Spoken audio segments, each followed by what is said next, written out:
নমস্কার বন্ধুরা, আমাদের channel Bong family kitchen and lifestyle থেকে আপনাদের সকলকে আরও একবার স্বাগত জানিয়ে আজকে একটি রেসিপি নিয়ে চলে এসেছি। তো একটি রেসিপিকে আমি এখানে দুইভাবে দেখাচ্ছি, যেটি ইলিশ মাছের ঝাল। তো আপনাদের যেটা সুবিধা আপনারা সেটা বানিয়ে নেবেন। তো এখানে আমরা ফার্স্ট দিন একটু ছোটো সাইজের ইলিশ মাছ নিয়েছিলাম, যেটাকে আমরা ভালো করে কেটে ধুয়ে সুন্দর করে লবণ হলুদ মাখিয়ে সামান্য একটু ভেজে রেখেছি। তো আপনারা একটু ভেজে নেবেন, বেশি ভাজবেন না, নর্মাল একটুখানি ভেজে নেবেন মিডিয়াম ফ্লেমে। আর এই পাশে আমরা একটা সর্ষের পিউরি রেডি করে রেখেছি। আর এখানে আমরা যেই ডিমগুলো হয় আর কি, সেগুলোকে একটু ভেজে নিচ্ছিলাম জাস্ট। দেন তারপরে আমরা তেলের মধ্যে কাঁচা লঙ্কাটা দিয়ে দিয়েছি। দিয়ে যে সর্ষের মধ্যে আমরা একটু চারমগজ দিয়েছি, দিয়ে সেটাকে একটু গরম জলে কিছুক্ষণের জন্য রেখে দিয়েছিলাম। সেটাকে এবার আমরা কড়াইয়ের মধ্যে ঢেলে দিলাম। দিয়ে দেখুন একটু একটু যখন ফুটে উঠবে, মানে জিনিসটা দেওয়ার সাথে সাথে একটু ফুটবে, দেন তারপরে একটুখানি রাখবেন আপনারা 1 থেকে 1.5 মিনিট মতো, একটুখানি ওটাকে ফুটিয়ে নেবেন ভালোভাবে। দেন তারপরে আমরা এতে একটুখানি লবণ দিয়ে দেবো, আর পরিমাণ মতো আপনারা হলুদ লবণটা দেবেন। তো আমরা একটুখানি হলুদও দিয়ে নিয়েছি, দিয়ে এটাকে একটু মিক্স করব। খুবই সহজ রেসিপি, আপনারা ম্যাক্সিমাম 15 থেকে 20 মিনিটের মধ্যে পুরো বানিয়ে সর্ট আউট করে দিতে পারবেন। দেন তারপরে আমরা এখানে একটুখানি জল দিয়ে নিয়েছি, গ্রেভিটা যেরকম রাখতে চান সেই হিসাবে জলটা দেবেন। আর তারপরে যে ভাজা মাছগুলি আমরা ভেজে রেখেছিলাম সেগুলিকে এখানে দিয়ে দিচ্ছি। দেওয়ার পর এবার আমরা এটাকে লাস্টে একটু কাঁচা তেল দেবো। তো তার আগে আমরা এটাকে একটু ফুটতে দেবো ভালোভাবে। তো আমি ওই 5 থেকে 7 মিনিট এটাকে একটু খুব সুন্দরভাবে ফুটতে দিয়েছিলাম, যাতে মাছটা একটু ভালোভাবে সেদ্ধ হয়ে যায়। আর এখানে একটু লাইটের অসুবিধা হচ্ছিল সেদিন, তো একটু ম্যানেজ করে নেবেন। দেন আমরা এখানে একটু এটাকে ঢাকা দিয়ে রেখে দিয়েছি।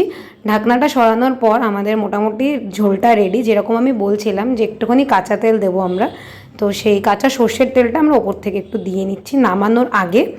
তো বাস এটা একটু জাস্ট সেন্টের জন্য, খুব সুন্দর একটা সেন্ট হয়, জাস্ট সেজন্যই দেওয়া। দিয়ে একটু আমরা নাড়িয়ে চাড়িয়ে নেব, বাস তাহলেই আমাদের এই রেসিপিটা কমপ্লিট। তো আমি বেশ কিছুদিন রেসিপি দিতে পারছি না, একটু প্রবলেম হচ্ছে বলে, কারণ আমার একটু এক্সাম আছে কলেজে, তো সেজন্য একটু প্রবলেম হচ্ছে। আপনারা প্লিজ একটু ক্ষমা করে দেবেন তার জন্য। তো দেখতে দেখতে আমাদের ফার্স্ট দিনের রেসিপি কমপ্লিট হয়ে গেল।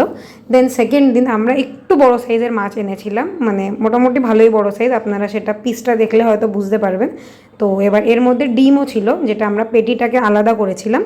তো ডিমগুলিকে, যেগুলোর মধ্যে ডিম ছিল সেগুলিকে আমরা ফার্স্ট ডে রান্না করে দেখাবো। তো ফার্স্টেই আমরা এখানে এগুলোকে খুব সুন্দরভাবে কেটে ধুয়ে আপনারা দেখলেন লবণ হলুদ মাখিয়ে রেখেছিলাম। দেন এখানে আমরা এগুলিকে একটু এপিট ওপিট করে ভেজে নিচ্ছি। আর এই যে আপনারা যেটা দেখছেন, এটা ওই সেই সর্ষের পিউরিটা যেটা আগের দিনে দেখালাম আমি, সেরকম সেম টু সেম, তাতে চারমগজ আর সর্ষে দেওয়া। দেন তার মধ্যে শুধু আমরা একটু জিরের গুঁড়ো দিয়েছি। আপনারা জিরের গুঁড়োটা দিলে একটু অন্যরকম টেস্ট হবে। তো আগের দিন যেমন আমরা জিরের গুঁড়োটা দিয়েছিলাম না, এই দিন আমরা জিরের গুঁড়োটা দিলাম। আর যেরকম লবণ হলুদ কাঁচা লঙ্কা সেরকমই দিয়েছি। দেন তারপর আমরা এখানে মাছগুলিকে ছেড়ে দিয়েছি। তো এমন কিছুই না, জাস্ট একটা জিরের গুঁড়ো, আপনারা চাইলে দিতে পারেন, না চাইলে নাও দিতে পারেন, কিন্তু টেস্টটা একটু অন্যরকম হয়। তো দেখা যাক, আপনাদের যেরকম ভালো লাগে তারা সেরকম দেবেন। তো আমি সেজন্য দুটোকে একসাথে মার্চ করে ভিডিওটা আপনাদের দিলাম। দেন এখানে যেরকম আমরা বলেছিলাম যে ঢাকা চাপা দেওয়ার পর একটু নামানোর আগে আমরা একটু সর্ষের তেল দিয়ে নেব। বাস আমাদের রেসিপি পুরো কমপ্লিট।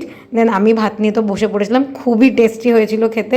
আপনাদের কাছে একটাই রিকোয়েস্ট, আপনারা অবশ্যই বানিয়ে খাবেন, কারণ এখন ইলিশ মাছের সবথেকে বেস্ট টাইম খাওয়ার। তো আপনারা অবশ্যই খাবেন। তো দেখা হচ্ছে পরবর্তী ভিডিওতে, ততক্ষণের জন্য আপনারা সবাই ভালো থাকবেন, সুস্থ থাকবেন, এবং আমাদের চ্যানেলটিকে অবশ্যই সাবস্ক্রাইব করবেন, ভিডিওটিকে লাইক করে পাশে থাকবেন। তো দেখা হচ্ছে খুব তাড়াতাড়ি নতুন একটি ভিডিওতে, ততক্ষণের জন্য নমস্কার।